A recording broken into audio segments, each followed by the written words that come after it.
Baik, kalau teman-teman di sini ya bisa akses ke status jadwal ujian TA Prodi.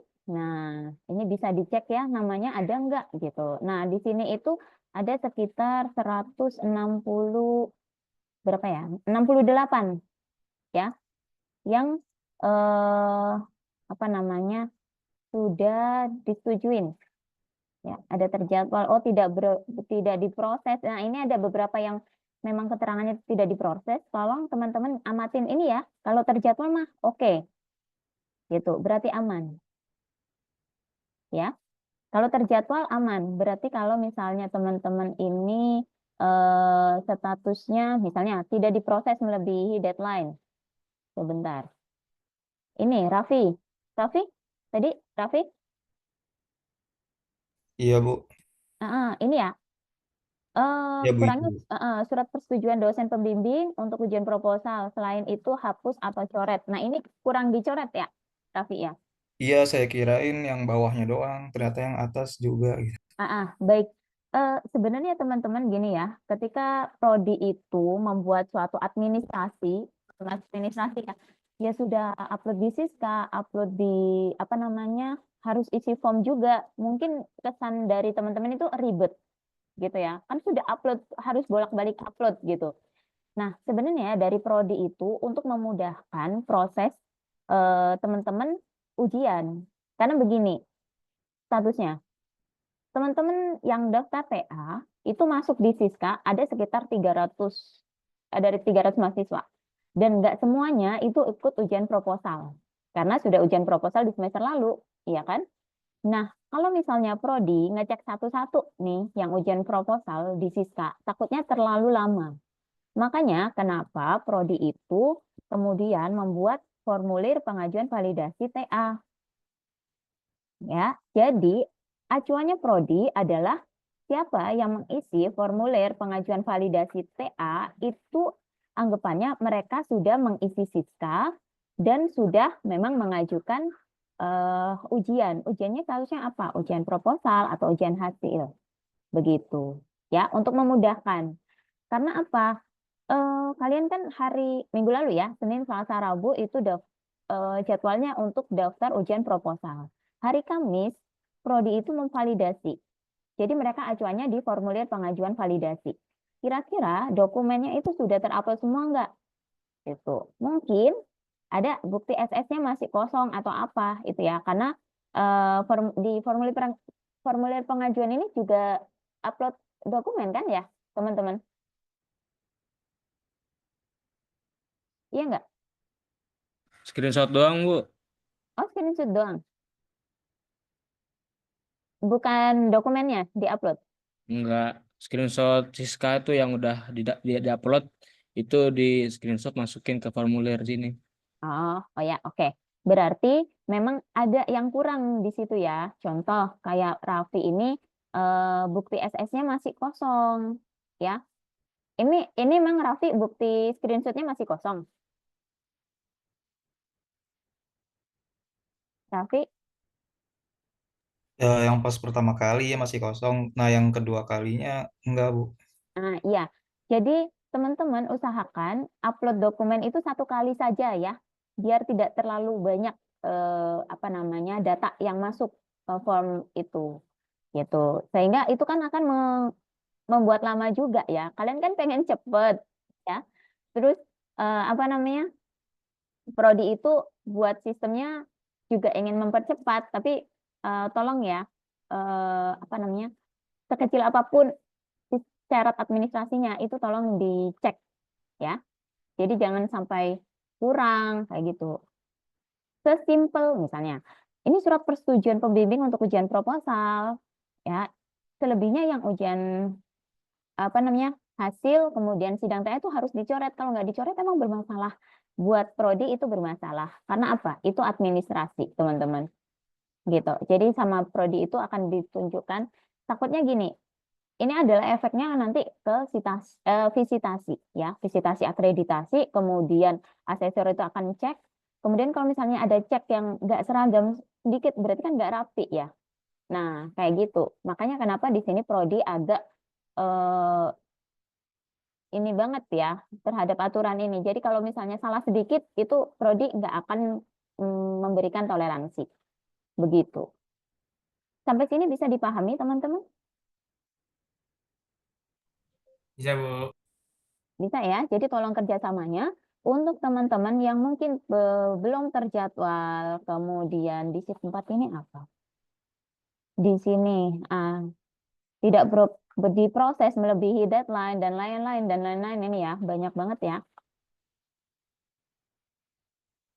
Nah, tidak diproses melebihi deadline dan semua teman-teman yang masih bermasalah dengan daftar proposal segera sebentar. Ini Mbak Faras bilangnya apa nih? Oke, segera hubungin Mbak Faras ya. Jadi teman-teman yang sekarang masih bermasalah, silakan hubungin Mbak Faras. Kemudian dengan bahasa yang sopan ya, teman-teman. Assalamualaikum Mbak Faras. Saya atas nama siapa? Kemudian maaf Mbak, saya lalai dalam mengupload persyaratan ujian proposal. Mohon kiranya dibantu untuk apa namanya? Dibantu untuk apa ya? Dibantu misalnya mohon kiranya dapat dibantu untuk dapat ujian proposal. Kira-kira ada persyaratan tambahan nggak? Begitu. Ya. Soalnya kalau dari Mbak Faras, karena teman-teman yang telat ini itu diberikan syarat tambahan. Ya, jadi tolong nanti teman-teman yang masih belum ada jadwalnya, segera menghubungi Mbak Faras sekarang boleh. Ya, ditunggu sampai jam 12, minta persyaratan tambahannya. Gitu. Dan segera dilengkapi. Nah, kalau misalnya kayak gini, bukti SS masih kosong, kalian siapin dulu bukti SS yang sudah terupload ya dokumennya. Jadi kalau misalnya nanti diberi oleh Mbak Faras, ini persyaratan tambahannya. Nah, apa namanya dokumen yang belum lengkap ini teman-teman sudah siapkan. Gitu. Oke? Sampai sini ada pertanyaan? Cukup jelas teman-teman? Jelas, Bu. Jelas, Bu. Jelas ya? Nah, kemudian yang belum ujian proposal, Bu, saya belum ujian proposal karena masih kehalang dengan revisi. Nah, bisa hubungin Mbak Faras lagi. Ya, kira-kira kalian diberikan waktu tambahan nggak? Kalau iya, masih sampai kapan? Gitu ya. Karena gini, harusnya nih teman-teman periode ini, sekarang ya, pekan ini itu naskah TA teman-teman itu udah di-share ke dosen pembimbing. Begitu. Karena waktu kita untuk di-share ke dosen pemuji ya. Karena waktu kita untuk menguji teman-teman itu hanya 1 minggu ini. Ya, jadi tolong segera diproses biar Mbak Faras tadi sih bilangnya sampai jam 12 siang ya Mbak, supaya segera saya bikinkan jadwalnya dan dosen pemujinya ini siapa. Gitu. Ya. Kalau tadi Mbak Faras bilangnya ada sekitar 22 dan mungkin bisa lebih ya. Jadi tolong teman-teman bisa hubungin sekarang biar segera diproses. Oke? Ada pertanyaan sampai sini? Bu, saya mau nanya dong, Bu. Ya, boleh. Saya di spesiesnya sudah terjadwal, udah oke semua. Cuman kan saya kemarin tuh kendalanya itu di surat persetujuan ya, Bu ya. Jadi berantakan, Bu, hasilnya. Apa? Pas saya kirim ke dosen tuh berantakan. Akhirnya saya benerin lagi. Yang atas judulnya saya ganti jadi proposal doang. Pas saya upload di Siska gak divalidasi, Bu. Tapi kamu sudah ada jadwal kan ya, Syamil? Iya. Nah, Itu udah aman apa gimana, Bu? nah, kamu boleh tanyakan ke Mbak Faras ya. Sama Kayaknya, ada ini, Bu. Ini bikin saya apa was-was nih. Saya kirim di chat, Bu ya. Ada ini di Siska tuh. oh iya boleh. Udah Bu ya. Bentar. Itu ada tulisan ujian mengulang untuk perbaikan. Tapi di catatannya belum ada apa-apa. Jadi saya bingung ini. Oh, enggak. Nggak apa-apa kalau ini. Ini kan catatan penguji. Kamu baru ambil proposal di periode ini? Sorry, Iya, Bu. daftar maksudnya. Daftarnya baru kemarin Rabu. Ya Ini dapat jadwal ujian tapi statusnya begini Bu di Siskanya. yang lain gimana? Yang lain tuh, Syamil, Bu. sama. Sama. Sama Bu. Oh, ya. Kalau sama sih nggak apa-apa ya. Jangan diotak-atik ya, teman-teman. Ya. Karena kemarin juga dapat laporan nih dari Mbak Farah, Mbak Inci, ini mahasiswa jangan kreatif banget dong, jangan diotak-atik gitu siskanya. Jadinya waktu ujian hasil, dosen pengujinya nggak keluar namanya, ya. Ya. Jadi tolong, makanya saya agak-agak emosi ya, untuk maksudnya waktunya udah buka puasa ya. Ini nggak usah bikin aturan sendiri, ya. Jadi kalau misalnya di dokumen siska itu memang nggak apa ya, nggak ada tambahan data. Jadi jangan cari data tambahan gitu ya.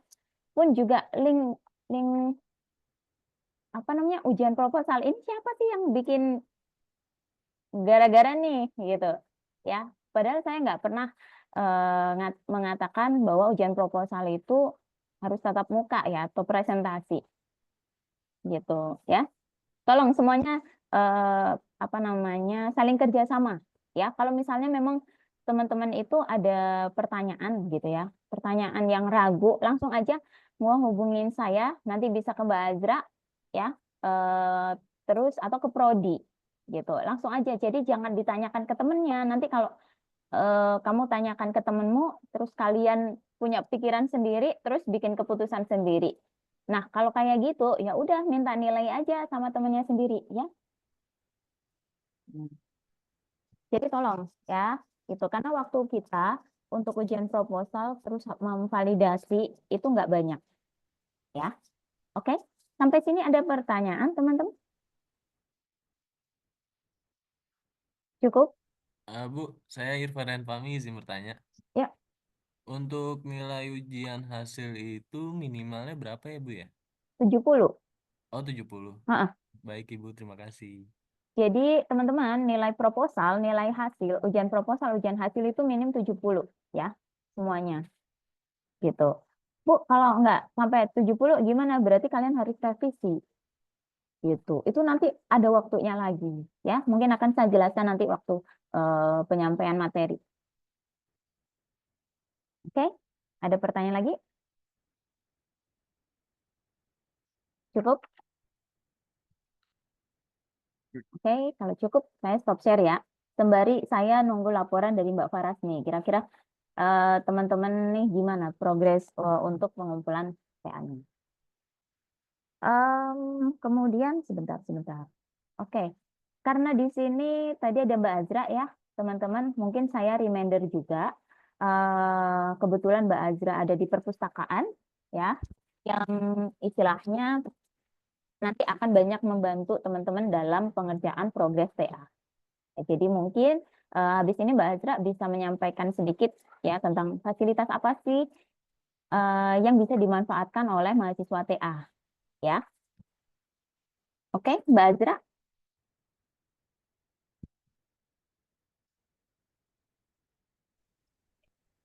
Iya, Oke, oke. Mbak Azra bisa langsung share screen aja. Mungkin langsung ini aja ya, Bu. Langsung reminder aja lagi Ya, boleh. terkait ya. Untuk di perpustakaan itu kita dapat layanan repositori, namanya teman-teman bisa mencari referensi ke tugas akhir kakak tingkatnya secara online dari rumah melalui repositori.nurulfikri.ac.id. Nah, nanti teman-teman untuk bisa mengakses dokumen yang ada di repo itu, kalian bisa buat akunnya dulu, create account seperti biasa, nanti baru bisa akses dokumennya. Untuk sementara layanan di perpustakaan, repositori, dan jurnal Nurul Fikri. Sementara baru itu dulu sih. Mungkin nanti teman-teman bisa manfaatkan fasilitas yang ada saat ini bisa diakses secara online atau bisa datang juga ke perpustakaan untuk membaca TA kakak tingkatnya. Iya,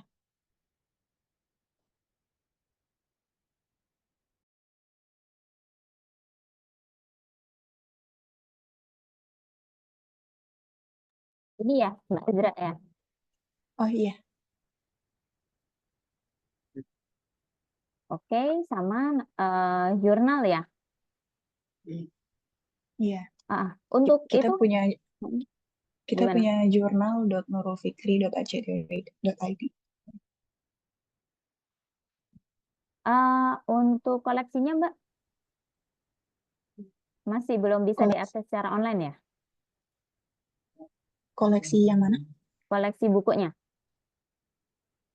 Iya, kalau yang di repositori itu dalam bentuk PDF-nya. Oke. Ada tambahan lagi Mbak Azra? Sementara itu dulu cukup untuk layanan dari perpus. Oke, terima kasih Mbak Azra ya. Baik.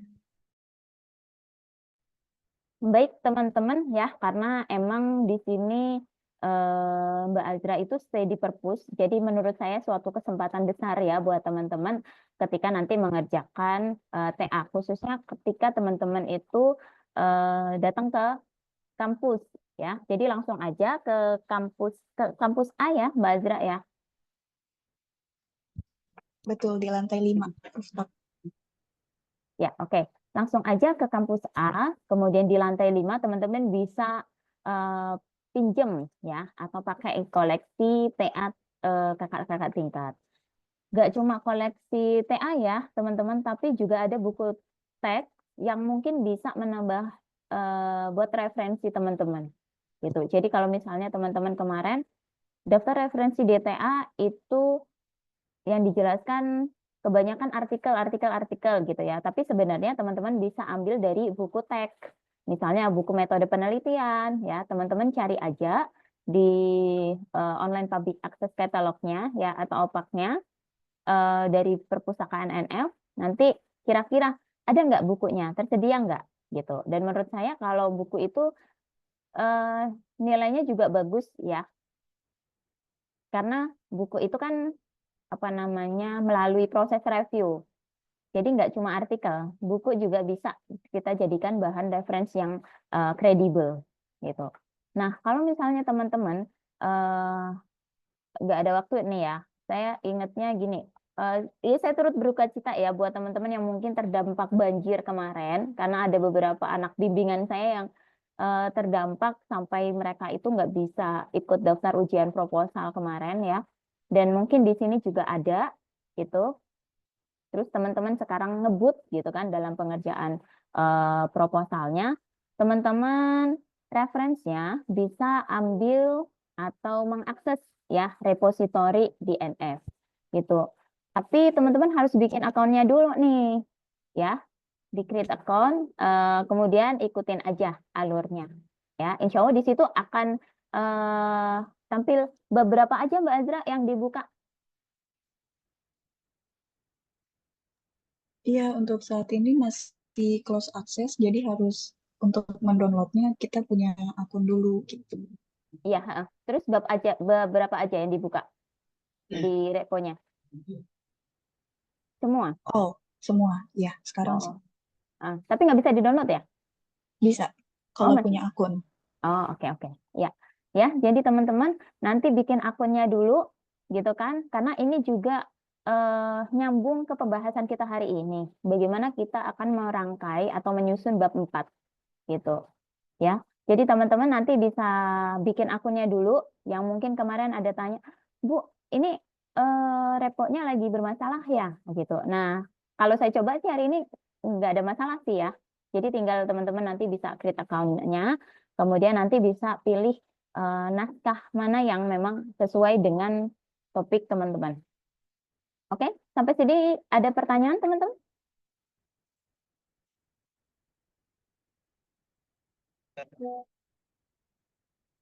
Nggak ada, cukup? Cukup ya. Baik, kalau cukup saya lanjutkan untuk sekalian reminder ya teman-teman. Mungkin di sini juga statusnya adalah ada yang saya baru ujian proposal, saya baru ujian hasil, saya mau ke progres gitu ya. Nah, semua bisa disesuaikan dengan kondisi masing-masing. Oke?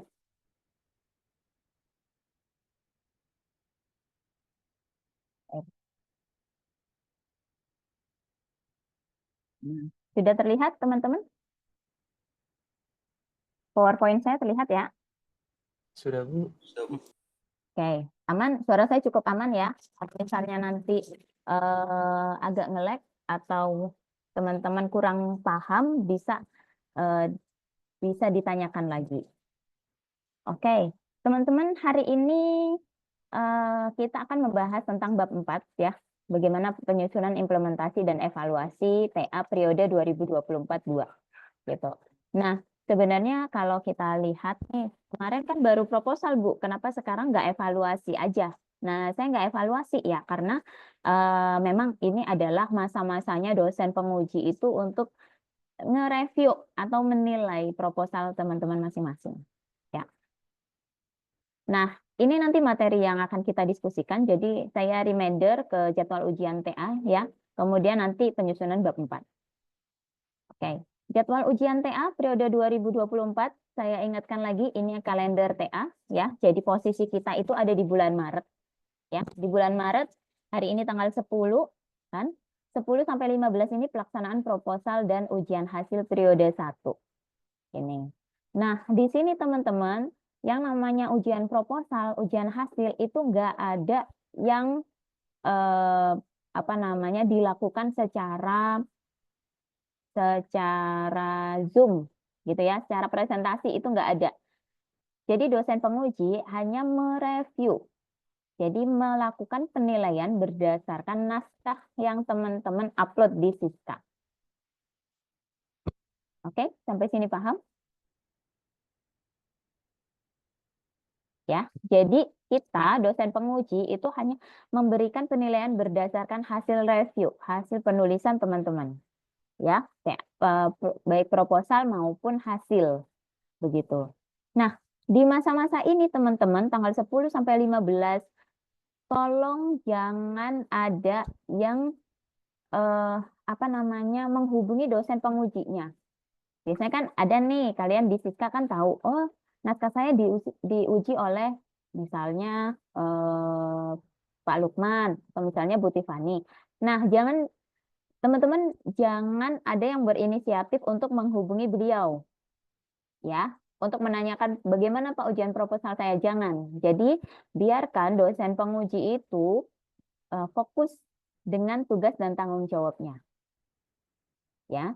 Jadi di tanggal ini sebenarnya Mbak Faras itu sudah harus membagikan kira-kira si A ini dosen pengujinya siapa, si B dosen pengujinya siapa, gitu ya. Naskahnya juga sudah didistribusikan ke dosen penguji masing-masing. Makanya kenapa persyaratan yang belum lengkap tolong segera dilengkapin maksimal hari ini jam 12 ya, untuk Mbak Faras cek lagi dan masih ada nggak yang ketinggalan nih.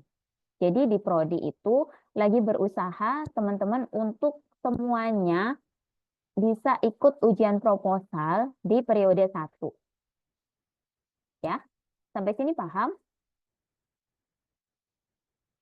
Paham, Bu. Aman ya. Nah, di jadwal Maret ini teman-teman semua juga harus paham bahwa tanggal 24 itu kita sudah mulai libur Ramadan. Ya, tanggal 24 mulai libur Ramadan sampai 14 April. Gitu. Nah, Bu, ini kita libur, gimana progresnya libur nggak? Ya enggak lah, gitu. Enak aja gitu kan. Nah, kalian mau lulus semester ini enggak? Nah, jadi coba nanti saya sharekan ya tipsnya bagaimana untuk melakukan progres. Ya. Karena ini agak ada yang gimana ya, agak ada mahasiswa yang bikin jengkel nih, gitu kan. Kemarin dia sudah proposal, kemudian dia itu heboh sendiri karena karena waktu itu di Siskanya ya beda dengan teman-teman yang lain. Padahal dia nggak ujian proposal juga gitu kan. Nah, waktu dia sudah tanya ke dosen pembimbingnya, katanya masih diurusin, terus tanya ke saya, ya akhirnya saya tanya dong, nah emang progresmu bagaimana, progres pengerjaan bab 4? Masih belum Bu, masih sedikit. Ya elah Mbak gitu kan. Tolonglah teman-teman yang udah ujian proposal, kalau sekarang ya, saya bilang ujian proposal dan ujian hasil semua harus fokus ke progres, gitu, nggak terkecuali. Semuanya harus langsung fokus ke progres. Proposal gimana? Biar diurus sama dosen penguji. Paham ya, teman-teman? Nah, di April, nanti pertengahan April itu kita baru masuk lagi nih ya, Idul Fitri, terus akhir Mei, pekan ketiga Mei, teman-teman itu harus daftar ujian proposal. Daftar ujian proposal periode 2 ya, dan daftar ujian hasil periode 2 juga. Dan diusahakan teman-teman sudah pada ujian hasil sih ya. Saya sih nggak berekspektasi ada yang ujian proposal di bulan Mei, karena memang target saya adalah teman-teman bisa lulus di semester ini. Bu, kalau parah banget gimana ujian proposalnya di bulan Mei? Berarti kalian harus nambah satu semester lagi untuk menyelesaikan perkuliahan di NF. Gitu. Ya. Kemudian di sini meskipun teman-teman tanggal 26 sampai 28 Mei ini daftar ujian ya, tolong kalian itu menyerahkan naskah nggak pas di tanggal ini ya, menyerahkan naskah ke dosen pembimbing. Jadi kalian melakukan minta tolong untuk direvisi, direview gitu ya. Jangan pas di tanggal 26 sampai 28, kebanyakan dosen itu akan menolak. Terus kapan Bu? Maksimal 1 minggu sebelum tanggal 26. Paling tanggal 16 ya, tanggal 16 Mei itu terakhir kalian mengumpulkan naskah lengkap ke dosen pembimbing. Supaya apa? Supaya dicek, kemudian nanti bisa di ACC. Jadi di tanggal 25 atau 24 lah, 24 Mei itu teman-teman sebenarnya sudah harus siap naskahnya untuk diupload di tanggal 26 sampai 28. Gitu. Ya, ini tips untuk manajemen waktunya. Ya. Tanggal 26 sampai 28 itu pendaftaran ujian proposal dan ujian hasil TA periode 2. Nanti di bulan Juni itu sudah pelaksanaan ujian proposal. Ya, pelaksanaan ujian proposalnya itu sama seperti tanggal 10 sampai 15 ya. Jadi dosen penguji itu akan mereview naskah. Oke? Ya, sama seperti pekan ini. Gitu. Tapi ini untuk ujian proposal dan ujian hasil TA periode 2. Nah, nanti naskah yang sudah direview, dinilai, akan bisa direvisi ya, kemudian dilakukan pendaftaran sidang TA di tanggal 16 sampai 18. Ini sudah sidang TA dan di sini teman-teman yang memvalidasi memvalidasi persyaratan itu langsung oleh BAAK ya, untuk sidang TA. Dan ini BAK itu lebih persyaratannya tuh lebih kaku lagi, nggak ada toleransi. Jadi kalau misalnya sekarang teman-teman masih ditoleransi dan dibantu oleh prodi, tolong jangan diulangi lagi ya waktu teman-teman nanti daftar ujian hasil ataupun pendaftaran sidang TA. Karena kalau BAK nggak valid, nggak, itu memang benar-benar nggak dibuatkan jadwal begitu. Nah, nanti tanggal 30 Juni awal pelaksanaan sidang ya sampai tanggal 12. Nah, kemudian nanti ada masa revisi dan yudisium di bulan Juli ya. Oke. Sampai sini cukup paham teman-teman?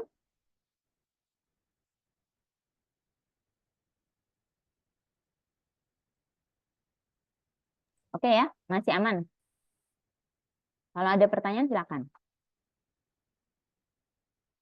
Nah, teman-teman, saya coba nanti uraikan ya. Ini kalender akademik, mungkin teman-teman juga sudah punya masing-masing, bahwa posisi kita itu di tanggal 10 ini ya, di sini. 10 Maret 2025. Nah, posisi ini, teman-teman, itu dosen penguji sedang mereview dan memberikan penilaian, ya. Jadi saya pekan ini nggak membahas tentang evaluasi rubrik penilaian, tetapi kita bahas bab 4. Harapannya adalah teman-teman langsung berprogres ke bab 4. Baik yang kemarin mau daftar proposal, ya, baru daftar proposal maupun yang mau ujian hasil. Jadi semuanya sama prosesnya sekarang. Sekarang mulai ngebut ke progres penulisan bab 4. Gitu. Nah, di sini teman-teman teman-teman itu baru dapat rubrik penilaiannya sekitaran di tanggal 17 ya, pekan depan. Karena kita waktunya 1 minggu untuk melakukan penilaian di tanggal 17. Teman-teman mendapatkan rubrik penilaian biasanya untuk merevisi itu waktunya 1 minggu doang ya, sampai tanggal 22. Oke, dan di sini saran saya adalah tanggal 10 sampai 15 teman-teman langsung mengerjakan progres bab 4. Ya. Bisa dipahami? Ya, Bu. Aman, Bu, aman. Aman ya. Jadi teman-teman misalnya, Bu, dosen pembimbing saya belum woro-woro nih, belum itu. Kita sudah namanya mahasiswa ya, yang nggak boleh bergantung dengan dosen pembimbing ya. Kalau saya sudah bilang langsung progres bab 4. Jadi teman-teman langsung progres bab 4. Ketika teman-teman itu membuat aplikasi ya, kebanyakan kalau mahasiswa TI itu membuat aplikasi ya, kira-kira aja kalau misalnya kalian pekan ini sudah melakukan wawancara ya, wawancara kebutuhan sistem gitu. Nanti pekan depan kalau masih proposal harus revisi, ya kan? Revisi paling enggak kalian kasih waktu sampai hari Rabu lah, ya, melakukan revisi, terus kirim lagi ke dosen pemuji. Kemudian langsung progres, ya, progres. Yang membuat aplikasi ini kan nggak harus atau nggak butuh banyak komunikasi sama informan, ya. Jadi teman-teman langsung gas aja buat aplikasi sampai di pekan terakhir sebelum Lebaran. Oke? Ya. Jadi silakan diselesaikan aplikasinya paling enggak nanti sampai di pekan ke-3 April. Gitu. Aplikasinya nih. Karena kan teman-teman harus turun lapangan, uji coba itu ya, aplikasi sistemnya itu bisa apa enggak. Nah, biasanya kan orang kantor itu baru aktif lagi kan di tanggal 14 sampai 19. Ya. Jadi teman-teman ini paling enggak maksimal aplikasi itu sudah jadi. Sehingga minggu depannya teman-teman bisa melakukan pengujian. Oke? Ya, pengujian itu kan nggak hanya testing ya. Testing sudah selesai, tapi teman-teman kan juga harus nyusun naskah. Ya, naskah bab 4 itu sepertinya simple tapi cukup detail. Ya, pembahasannya sangat mendalam. Sehingga teman-teman saya sarankan di pekan ke 1, 2, 3, 4 April ya, ini teman-teman sudah bisa melakukan uji testing aplikasinya. Karena apa? Di pekan terakhir April, pekan pertama Mei ya, pekan terakhir dan pekan pertama Mei, kemudian di pekan kedua teman-teman itu sudah harus menyelesaikan bab 4 dan 5. Gitu. Karena di tanggal 12 ini nanti silakan melakukan bimbingan ya, otomatis bimbingan maksimal tanggal 17 ini sudah harus diserahkan ke dosen pembimbing masing-masing naskahnya. Karena 1 minggu kemudian teman-teman itu di tanggal 26 sampai 28 itu harus ikut daftar ujian hasil. Oke? Ya, jadi cukup waktunya cukup sempit. Ya, apalagi yang berprogresnya bab 4 masih sedikit ya. Terus teman-teman yang proposal juga baru menginjak bab 4. Ya, jadi usahakan nanti aplikasinya dilakukan dengan segera.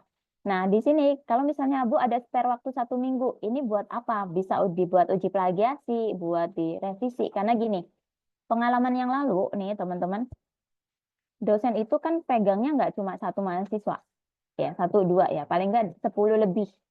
Nah, pasti beliau-beliau ini kan juga harus memerlukan banyak waktu untuk cek naskah, ya. Karena yang dicek kan bukan kalian doang, gitu kan. Nunggu antrian belum dengan kegiatan beliau-beliau yang lainnya.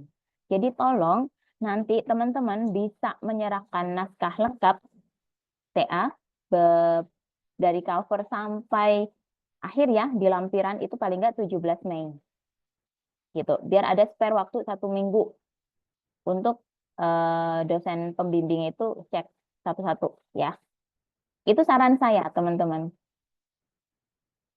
Memang setiap dosen pembimbing sih punya formula masing-masing ya. Kapan melakukan bimbingan, kapan ini. Tapi karena teman-teman itu menurut saya waktunya cukup singkat ya karena kita ada jeda libur Lebaran juga.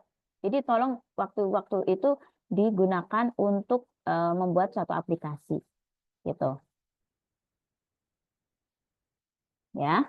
Sampai sini ada pertanyaan? Ada Bu, sudah saya berikan di chat. Oke, oke. Ya, ini pembahasan bab 4 ya, Fajar ya. Oke. Nah, itu teman-teman tipsnya. Jadi kalau misalnya dosen pembimbing ya, pembimbing itu belum melakukan bimbingan bab 4 kan masih besok, masih lusa. Tapi kalian paling enggak sudah harus mengerjakan. Apalagi aplikasinya ya. Kadang aplikasi kan ada errornya atau apa gitu kan. Jadi tolong waktunya itu di-spare juga teman-teman supaya bisa ikut ujian hasil di bulan Juni. Jangan sampai nanti teman-teman itu ngumpulin naskahnya mepet banget sama pendaftaran ujian hasil yang buat dosen pembimbing itu enggan untuk cek ya karena memang ini ada laporan bahwa dari sisi mahasiswa dosen pembimbingnya ini nggak ngerespon tapi di sisi yang lain ternyata dosen pembimbingnya ini merasa bahwa mahasiswa tersebut itu telat untuk mengumpulkan naskahnya sehingga ya kita nggak mau diburu-buru dong kayak gitu loh ya jadi tolong teman-teman bisa saling menghargai waktu ya jadi teman-teman kan semester ini fokusnya untuk pengerjaan TA ya jadi pakai waktunya semaksimal mungkin gitu ya karena sekali lagi saya ingatkan saya itu masih butuh dosen pembimbing ya jadi kita jangan bikin aturan sendiri ya masih besok masih ini kan daftarnya masih ini nah itu dari sudut pandang kalian tapi dari sudut pandang dosen pembimbing adalah terlalu banyak naskah yang dikoreksi dan itu akhirnya bikin puyeng ya sebenarnya teman-teman bikin puyeng nanti takutnya malah nggak maksimal nilai hasil teman-teman juga nggak bisa maksimal gitu. Oke, sampai sini ada pertanyaan? Oke, cukup ya. Nah, baik kalau cukup. Nah, kalau pertanyaan selanjutnya adalah, Bu, gimana nanti penyusunan bab 4-nya gitu ya. Kalau di bab 4 TA itu implementasi dan evaluasi ya. Di sini saya ambil aja produk mahasiswa ya karena mahasiswa TI NF lah ada TI, FI dan bisnis digital ya teman-teman. Rata-rata mahasiswa TI itu produk akhirnya adalah perancangan produk ya entah aplikasi atau sistem informasi. Nah tujuan dari perancangan produk ini adalah penelitian yang digunakan ya untuk menganalisis kebutuhan produk IT untuk mendukung kinerja organisasi atau institusi yang lebih efektif dan efisien. Nah, penelitian ini mengaplikasikan teori untuk membangun sebuah produk yang dibutuhkan oleh satu organisasi atau institusi. Nah, kenapa nanti kemarin di naskah teman-teman di bab 3 itu ada teori. Ya, teorinya pakai teori apa? Gitu. Pendekatannya pakai pendekatan apa? Oh, saya pakai pendekatannya metode design thinking, oke boleh. Saya metodenya pakai thesis, boleh. Atau pakai metode yang lain. Ya, betul. Nah, dalam bab 4 teman-teman, kalau teman-teman lihat di template TA, itu pembahasannya disesuaikan dengan kebutuhan penelitian. Jadi tidak ada format khusus. Ya, jadi misalnya gini, kalau di bab 1 itu subbabnya kan ada latar belakang, rumusan masalah, tujuan manfaat, kemudian batasan masalah, dan sistematika. Ya, tapi kalau di bab ini, di bab 4 itu nggak ada. Jadi semuanya subbab itu disesuaikan dengan kebutuhan analisis teman-teman.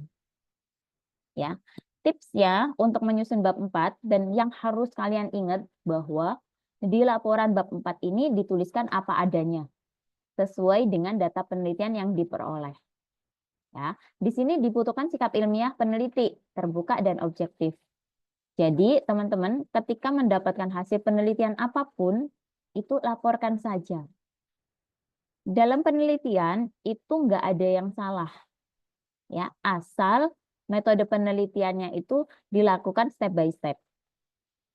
Kalau misalnya hasilnya, Bu, saya uji aplikasi, uji sistem ya, ternyata sistemnya itu masih error. Berarti ada yang salah ya? Enggak ada. Ya, pokoknya kamu metodenya sesuai aja. Berarti yang salah itu apa? Misalnya tidak berhasil gitu ya. Berarti itu temuan kalian. Nah, temuan kalian itu bisa dianalisis lagi. Kenapa ini tidak berhasil? Kalau misalnya kalian masih ada waktu untuk mengotak-atik, silahkan. Tapi kalau misalnya nggak ada waktu untuk mengotak-atik karena keburu untuk ujian hasil gitu ya, ya sudah biarkan aja tidak berhasil. Kemudian kalian analisis kenapa pada menu ini itu nggak berhasil gitu. Nah, kalian bisa analisis sendiri ya. Kemudian nanti yang nggak berhasil itu bisa dituliskan di saran. Oke, di saran kan biasanya pada penelitian ini untuk saran penelitian selanjutnya, peneliti dapat menyarankan poin apa aja yang bisa kalian sarankan. Salah satunya adalah kenapa satu menu itu atau satu fitur ya, itu enggak berhasil di situ. Nah, terbuka dan objektif ya, objektif maksudnya yang salah bilang salah, betul ya bilang betul. Gitu ya. Terbuka itu maksudnya kalau teman-teman mendapatkan saran atau kritik itu bisa diterima. Oke. Kemudian di urutan penulisan bab 4 itu disesuaikan dengan kebutuhan penelitian ya. Kalau menurut saya yang paling mudah adalah ketika kalian lihat tahapan penelitian. Di bab 3.1 itu kan ada tahapan penelitian. Nah, kira-kira tahapannya apa saja? Nah, itu yang jadi subbab di bab 4. Misalnya, untuk perancangan gitu ya, perancangan website, teman-teman melakukan wawancara. Nah, berarti 4.1 hasil wawancara atau apa namanya? Kalau metode design thinking itu kan ada yang empathize ya, gitu. Jadi kira-kira hasil wawancara atau hasil olahan data awal itu seperti apa? Itu tuliskan, begitu ya. Jadi ngurut apps, oke. Kemudian di laporan bab 4 ini ya ditujukan untuk menjawab rumusan masalah, teman-teman. Jangan lupa ya, rumusan masalah, tujuan penelitian atau hipotesis penelitian. Jadi berpikirlah bahwa di bab 1 itu ada permasalahan. Kemudian bab 2 kemudian di bab 1 ada pertanyaan penelitian di rumusan masalah. Nah, itu jawabannya saya uraikan di bab 4. Kayak gitu. Ya. Baru nanti saya simpulkan di bab 5. Nah, maksudnya gitu. Tapi kalau misalnya kita lihat bab 1 itu permasalahan, kemudian ada rumusan masalah dan tujuan manfaatnya. Di bab 2 saya definisikan variabel-variabel apa saja yang saya pakai di penelitian ini. Nanti bab 3 metodenya. Saya pakai metode apa? Kuantitatif atau kualitatif. Pendekatan penelitiannya pakai jenis penelitiannya pakai apa? Evaluasi, korelasi, eksplanasi atau yang lainnya, ya. Nanti bab 4 saya uraikan hasil penelitiannya sedetail mungkin. Baru bab 5 nanti menjawab kesimpulan saran, menjawab rumusan masalah. Begitu. Oke, penjelasan saya bisa dipahami teman-teman atau terlalu cepat?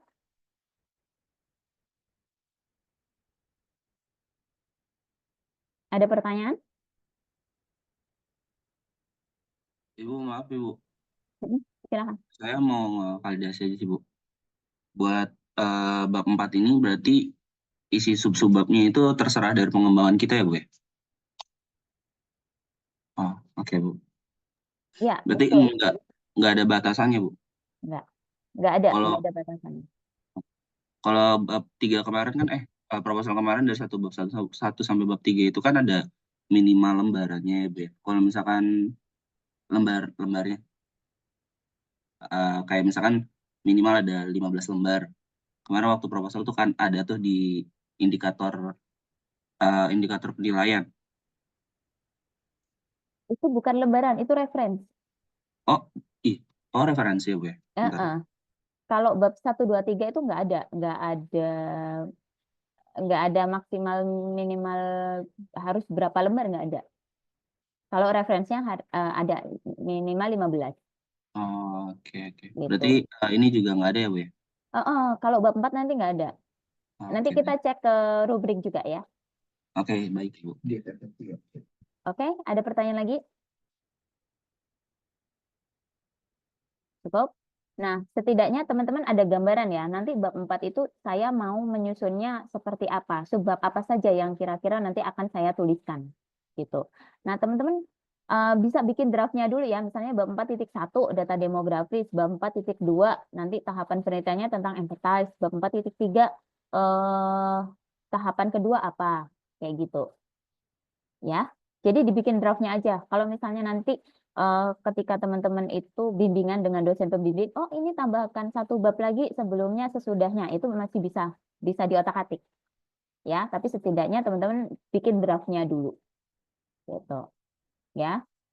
Tapi tahu esensinya, bab 4 itu pembahasan cara menjawab kita, cara menjawab permasalahan kita. Gitu ya.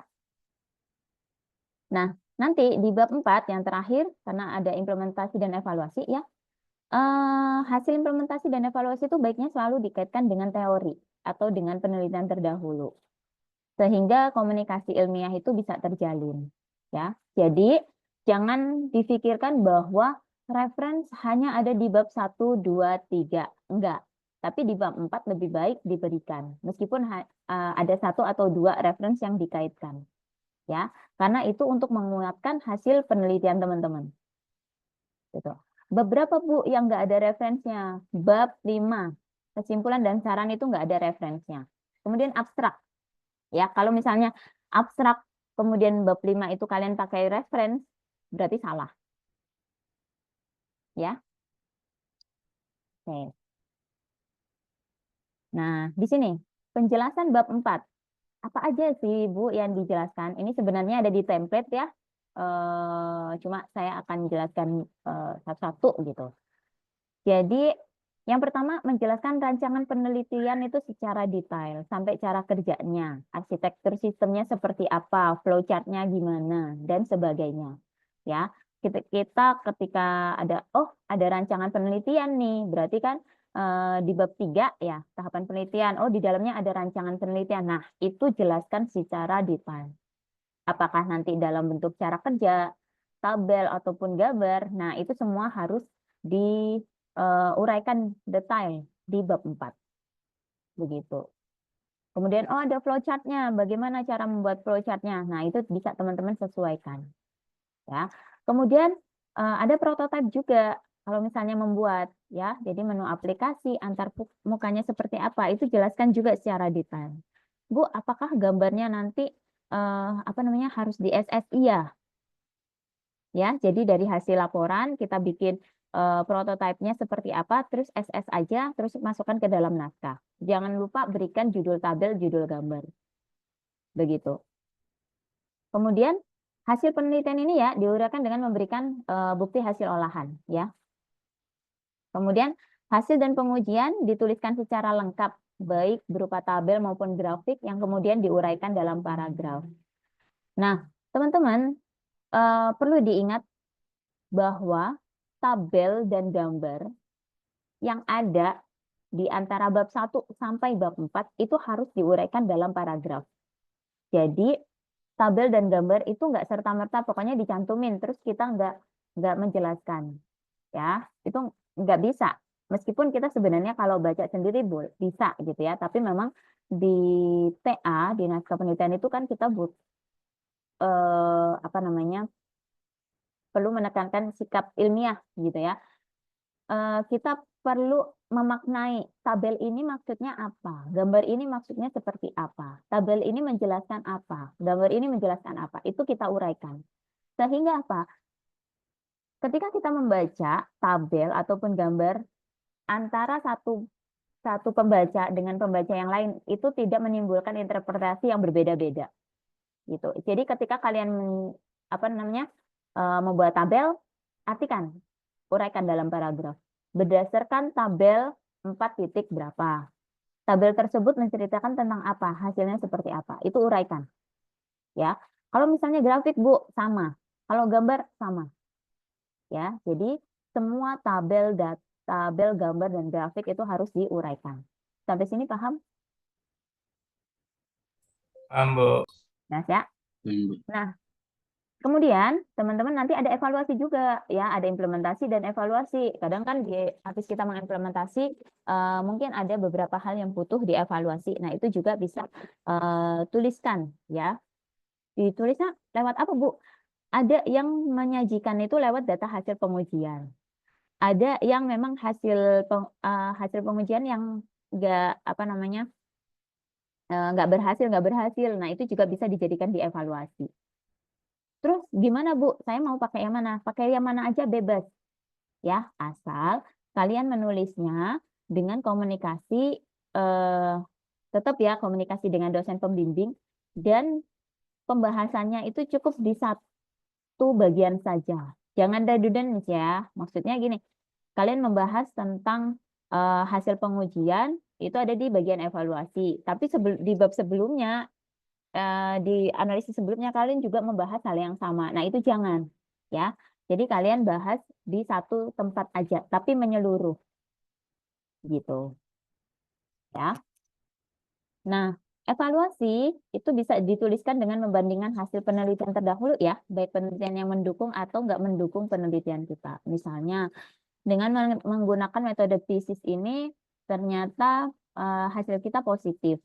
Nah, kita kaitkan dengan penelitian terdahulu bahwa hasil penelitian ini itu sesuai dengan penelitiannya siapa, hasilnya seperti apa, gitu. Tapi kalau misalnya hasilnya kita berbeda dengan penelitian sebelumnya, gimana, Bu? Nggak apa-apa, justru itu lebih bagus, ya, karena itu merupakan satu keunikan temuan ya dari penelitian kita.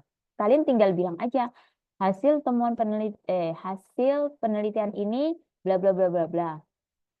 Hal ini berbeda dengan temuan pada penelitian yang lain yang dilakukan oleh siapa. Hasilnya seperti apa gitu. Nah, saran saya di bab 4 itu harus ada ya. Jadi jangan hanya menguraikan hasil analisis kalian saja, tetapi kaitkan dengan penelitian terdahulu. Gitu. Ya. Sampai sini ada pertanyaan, silakan.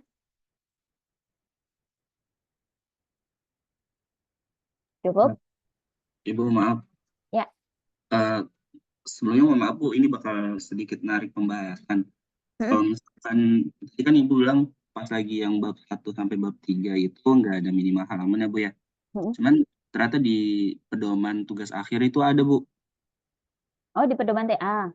Iya. Di situ Berapa? dijelaskan bahwa pengecekan kesesuaian template oleh dosen pembimbing. Dosen pembimbing akan mengecek apakah proposal mahasiswa sudah sesuai dengan template yang ditetapkan. Minimal halaman bab 1 sampai daftar referensi adalah 15 halaman.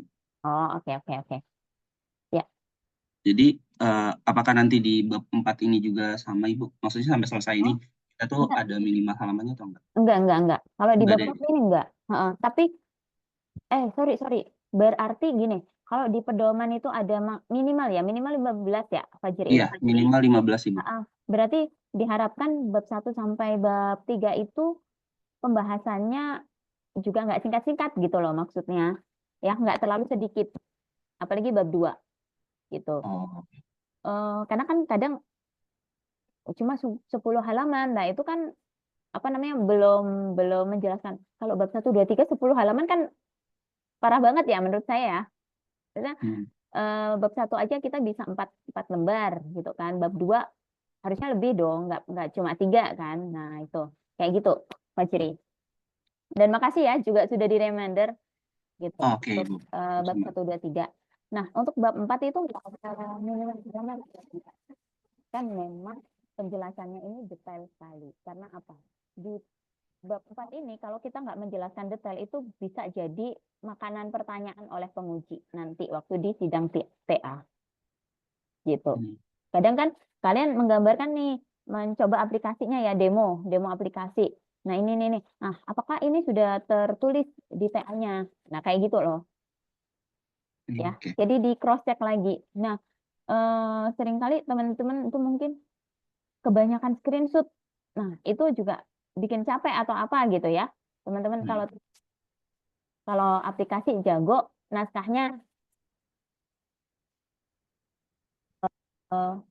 ya diluangkan waktu 1 semester inilah untuk melengkapin itu ya. Jadi aplikasi juga oke, naskahnya juga oke. Gitu. Jadi hasil penelitian itu kan harusnya detail ya, dituliskan gitu di dalam laporan kita. Jadi apa namanya? Kalian membuat prototipe di fitur apapun itu ya udah masukkan, mockup apapun ya masukkan gitu. Meskipun ini kan sudah dijelaskan dan berulang-ulang. Bikin paragraf juga berulang-ulang gitu kan. Nah, tapi itu poin pentingnya. Gitu, ya. Oke, baik. Makasih banyak ya, Bu. Ya, oke. Dan itu teman-teman ya, kadang kita di bab 4 itu hanya kopas-kopas gambar-gambar doang, nggak diuraikan dalam paragraf. Nah, itu jangan ya. Jadi teman-teman tetap berikan penjelasan. Misalnya nih, Bu, kalau prototipenya itu saya jadikan 1 di fitur ini. Pokoknya saya jadikan 1, terus saya kasih 1 judul gitu ya. Bagaimana Bu, boleh nggak? Itu silahkan didiskusikan dengan dosen pembimbing. Apakah boleh model seperti itu? Ya. Tapi kalau misalnya saya kadang ya udah uraikan satu-satu karena fitur-fitur tersebut punya fungsi yang berbeda-beda. Nah, jadi semakin banyak ya. Karena saya background-nya orang sosial, jadi istilahnya naskah itu lebih tebel, lebih bagus ya kalau saya. Tapi kalau teman-teman kan IT kadang aduh males banget kalau harus bikin naskah. Kalau bikin aplikasi ya mungkin gitu ya. Saya lebih suka coding daripada saya harus mikir bikin kata-kata gitu kan. Karena agak curhat sedikit ya, suami saya kan orang IT gitu ya. Jadi kalau apalagi apa namanya? Jadi kayak males ngata-ngatain ya udah. Tapi kalau coding ya oke. Makanya saya agak menarik sikap itu. Oh, teman-teman berarti anak-anak TI itu sukanya ngoding loh, nggak suka menulis. Tapi kalau kita mau lulus di NF atau dimanapun itu nggak bisa, harus nulis. Jadi tolong dipaksakan di 1 semester ini teman-teman untuk memaksakan bikin naskah gitu ya. Karena prosesnya itu nggak cuma 1 mahasiswa, tapi semua. Hampir 300 orang itu mengalami hal yang sama gitu ya. Oke. Nah, kalau misalnya nanti sudah lulus, baru deh teman-teman boleh ya ngoding sampai 24 jam, 25 jam, 8 hari pun boleh ya. Asal ini naskahnya didulukan dulu ya TA-nya. Oke. Ya, ada pertanyaan? Pertanyaan lagi? Ibu mau nanya, Bu, Silakan. terkait yang Ibu bilang ada penelitian sebelumnya, itu berarti di bab 4 ini kita perlu mencantumkan referensi mereka, maksudnya citasi mereka juga, Bu, atau bagaimana? Ya, pakai aja citasi. Gitu. Kalau dari saya itu gini teman-teman, di bab 2 itu kan ada penelitian terkait ya. Nah, penelitian terkait itu kalian itu sebenarnya bisa pakai juga di bab latar belakang, di subbab latar belakang, bisa juga nanti ditarik ke bab 4 gitu. Kalian kan menganalisis nih hasil penelitian terdahulu itu seperti apa. Nah, itu kaitkan dengan hasil penelitian kalian. Begitu. Ya, jadi istilahnya sekali cari reference itu bisa dipakai di beberapa bagian. Ya. Baik, Bu, terima kasih. Nah, oke, ada pertanyaan lagi? Cukup?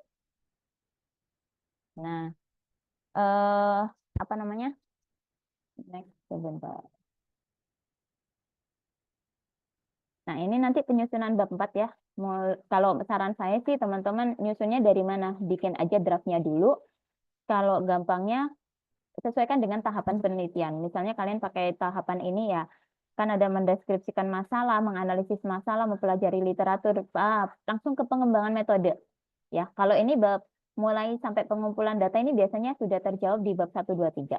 Nah, metode pengembangannya gimana? Oh, kebutuhan, analisis kebutuhan. Analisis kebutuhan saya pakai apa? Nah, ini uraikan di subbab bab 4.1, misalnya gitu. Nah, nanti analisisnya bagaimana? Ya, kalian menganalisis 4.2. Nanti cara mendesainnya, kalian sudah mau bikin apa ya? Flowchart atau use case diagram atau apa? Nah, itu mulai.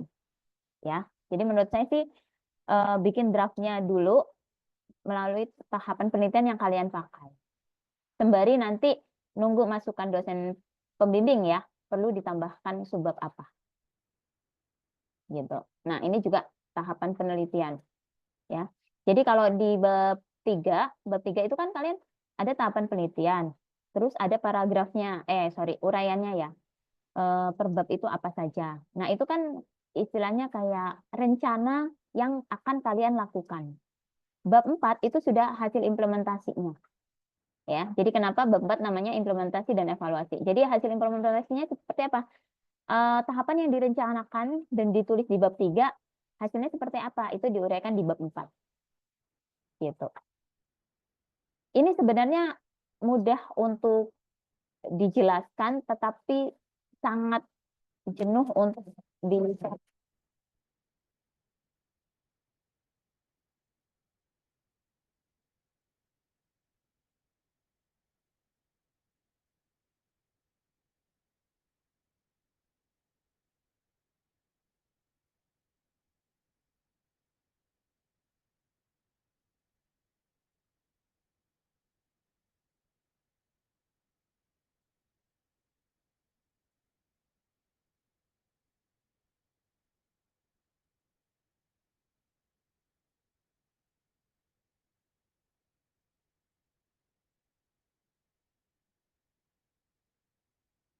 Bu, maaf, suaranya hilang.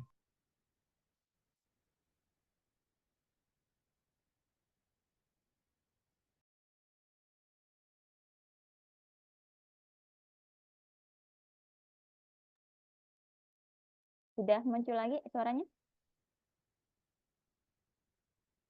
Sudah, Sudah Bu. belum ya? Udah. Nah, gitu ya.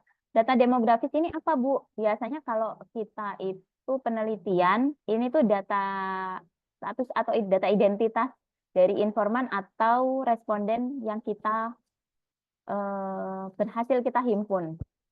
Gitu. Misalnya nih penelitian kuantitatif gitu ya. Kita kan pakai kuesioner. Nah, sebelum pertanyaan inti gitu dari UAT atau apa, nah ada pertanyaan kayak identitas diri ya. Jadi namanya siapa? Nama ini biasanya disamarkan ya teman-teman. Kemudian jenis kelaminnya perempuan, laki-laki, status pendidikannya, status pekerjaan, kemudian usia. Nah, itu juga harus dituliskan ya. Itu pentingnya adalah memang apa namanya?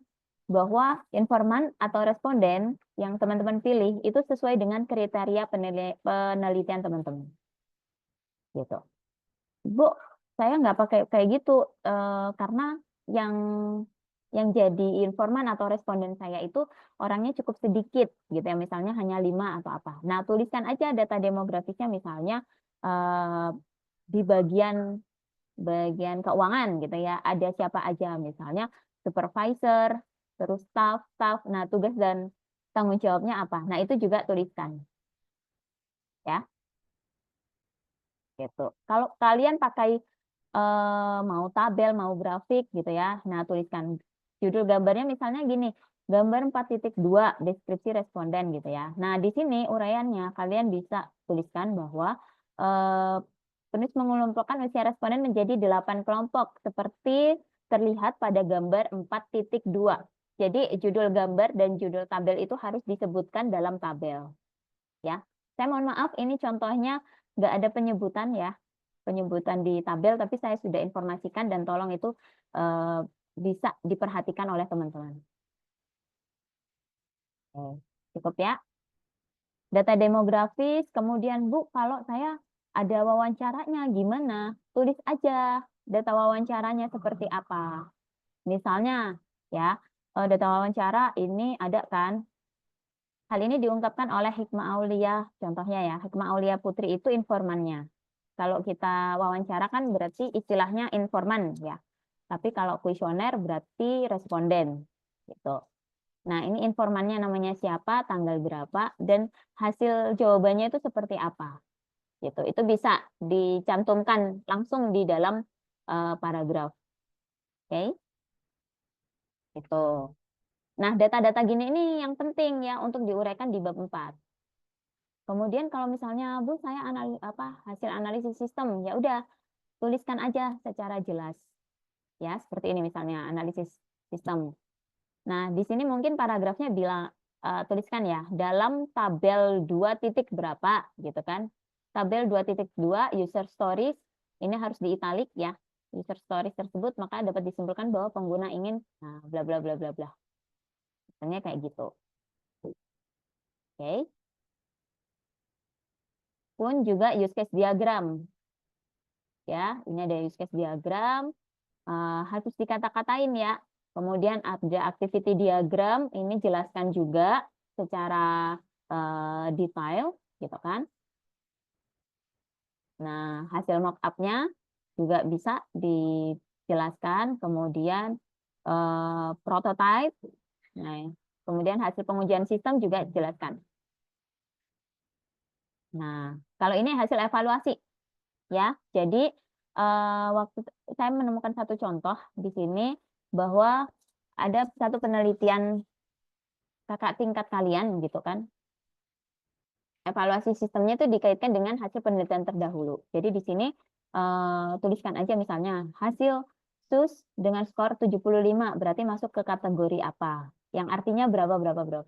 Gitu kan. Nah, hal ini serupa dengan penelitian terdahulu yang dilakukan oleh Citasi. Gitu. Jadi untuk mensitasi boleh pakai gini. Kalau kalian jelaskan hasil citasi, hasil penelitian seperti apa itu lebih bagus. Ya, setidaknya jadi di bab 4 itu ada pensitasian 1 atau 2 begitu.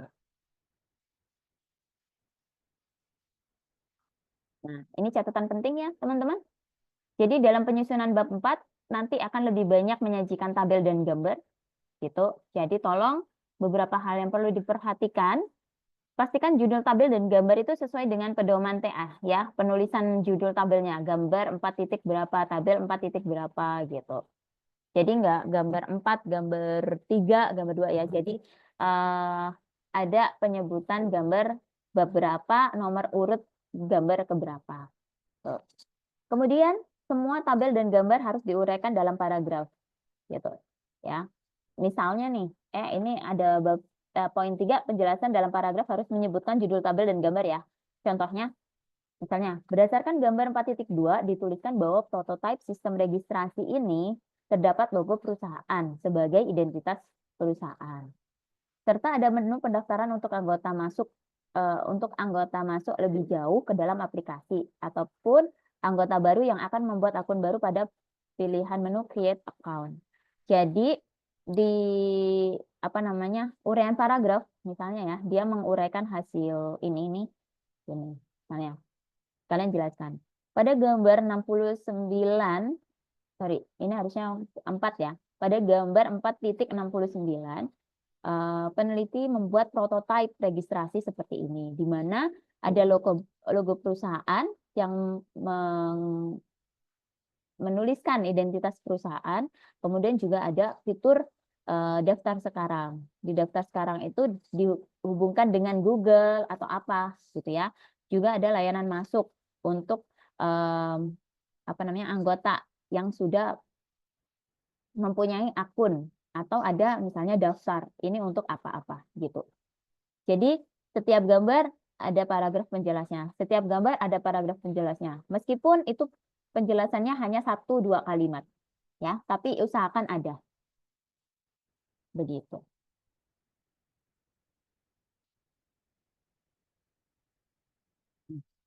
Oke. Sampai sini ada pertanyaan, teman-teman?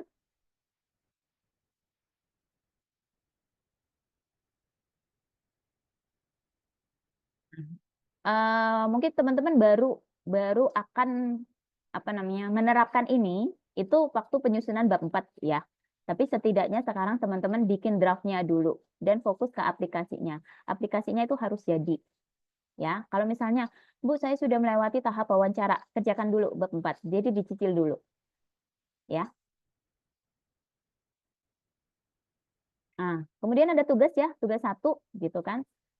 Teman-teman silakan kirimkan progres penulisan proposal TA ya, yang kemarin udah di ACC dosen. Kemudian untuk yang sudah proposal gimana, Bu? Sekarang progresnya bab 4, jadi kirimkan progres sampai bab 4 ya ke Elena. Deadline-nya sampai besok ya, jam 8. Karena kan teman-teman sudah berprogres, jadi tinggal kirimkan aja. Insya Allah hari ini akan saya buka slotnya ya, jadi bisa dikirimkan sampai tanggal 11 Maret jam 8. Oke?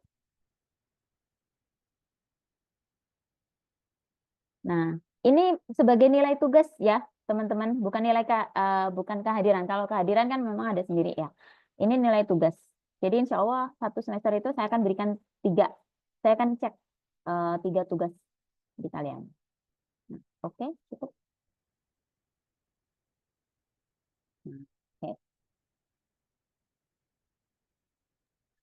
Teman-teman boleh itu ya, apa isi presensinya ya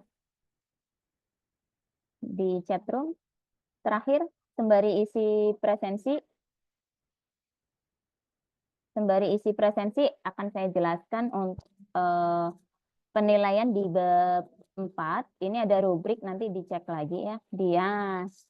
Di bab 4 ini penilaiannya itu ada rancangannya, ya kan? Rancangan kerjanya. Penjelasan hasil implementasi, hasil data pengujian, hasil analisis evaluasi. Jadi yang dilihat adalah hasil analisisnya. Ya, cara teman-teman melaporkan hasil temuan datanya apa. Gitu. Jadi bukan subbabnya. Oke, makanya kenapa tadi di subbab itu dibebas.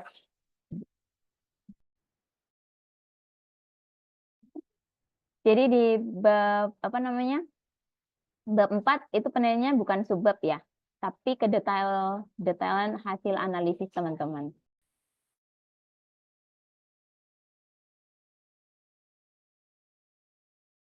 Nah, di bab penulisan ada nilainya ya, terdapat penjelasan terhadap gambar dan tabel dalam tulisan dengan menyebutkan nomor gambar atau tabel. Itu tadi yang saya jelaskan. Jadi setiap gambar atau tabel harusnya diuraikan dalam paragraf dan disebutkan judul tabel gambarnya.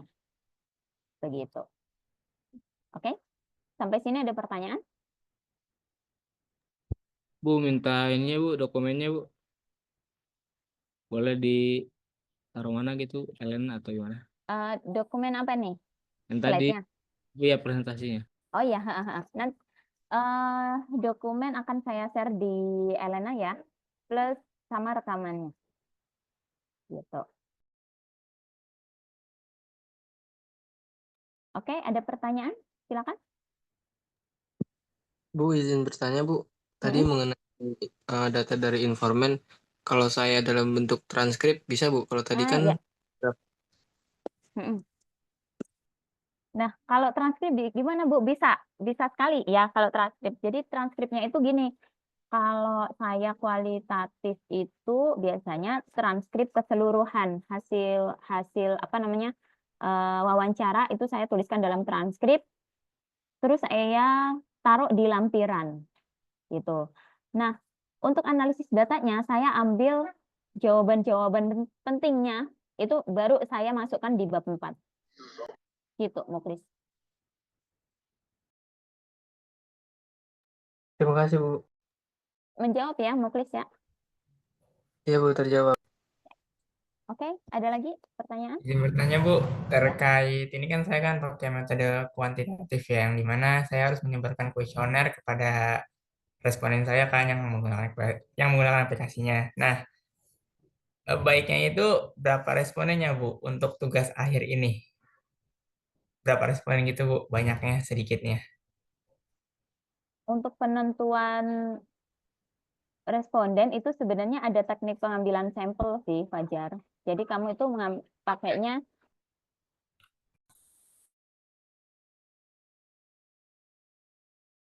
nah, itu tergantung dari kamu itu mengambil teknik apa. Jadi misalnya gini, kamu di bab 3 itu menjelaskan kan, kuesioner, pengambilan sampel, bentar.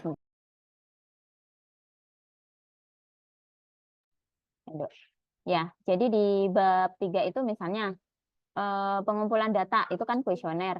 Nah, kamu harusnya nih ada keterangan bahwa teknik pengambilan sampelnya itu menggunakan apa. Misalnya purposive sampling, kemudian cluster sampling atau apa. Nah, di situ tuh ada perhitungannya sendiri, rumusnya masing-masing. Kamu mau pakai Lemonsow, ada Slovin, atau ada yang lain. Nah, gitu. Jadi itu untuk menentukan apa namanya, berapa banyak sampel yang bisa kamu pakai.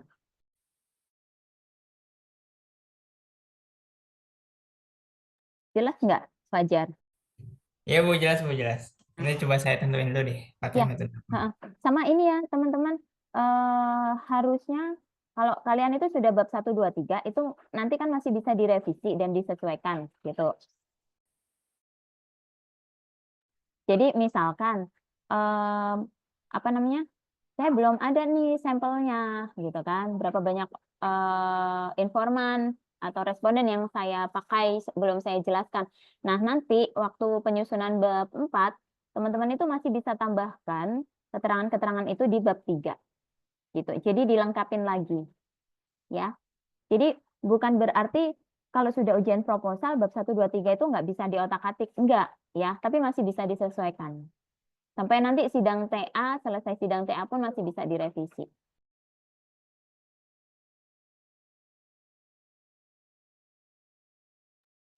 Ada pertanyaan lagi? Bu, saya izin bertanya. Jika pengembangan, kan saya membuat game, lalu pengembangannya ini dibuat secara tim. Apa anggota timnya juga ditulis nanti di bab 4? Sorry, kamu pengembangannya itu peneliti satu topik yang sama gitu. Iya, tapi kan yang tim lain nggak bikin TA-nya dari game yang ini. Terus saya sudah berkomunikasi sama mereka dan mereka mengizinkan gamenya dijadikan topik TA. Oh, menurut saya sih enggak usah Putri ya, kecuali member lain itu jadi informan kamu atau responden kamu gitu. Baru datanya dimasukkan. Baik Bu, terima kasih.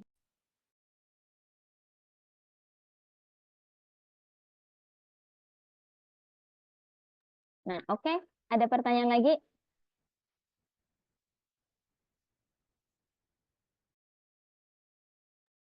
Enggak ada? Cukup? Mungkin sebentar. Mungkin Mbak Asra ada tambahan?